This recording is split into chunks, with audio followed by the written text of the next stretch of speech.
At its simplest level, the stock market moves because of supply and demand. Think of it like an auction. If many people want to buy a specific stock and few people want to sell it, the price goes up. If many people want to sell and few want to buy, the price goes down. However, what causes people to buy or sell is driven by three main forces: the fundamental factors. These are the rational reasons investors decide a company is worth more or less money. Earnings are the biggest long-term driver.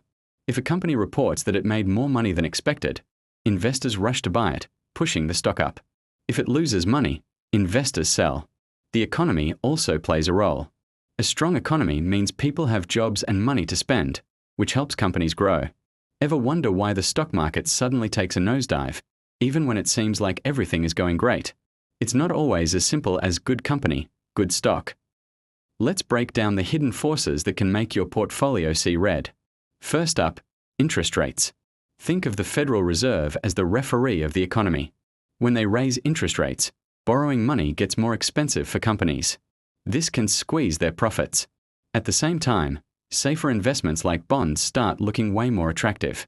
Why risk it in stocks when you can get a decent, guaranteed return elsewhere? So, money flows out of the stock market, and prices drop. Next, let's talk about emotions, because the market has a lot of them.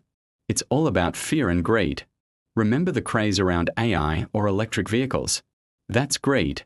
People pile in, pushing prices to insane levels. But when bad news hits, like rumors of a war or a big scandal, fear takes over.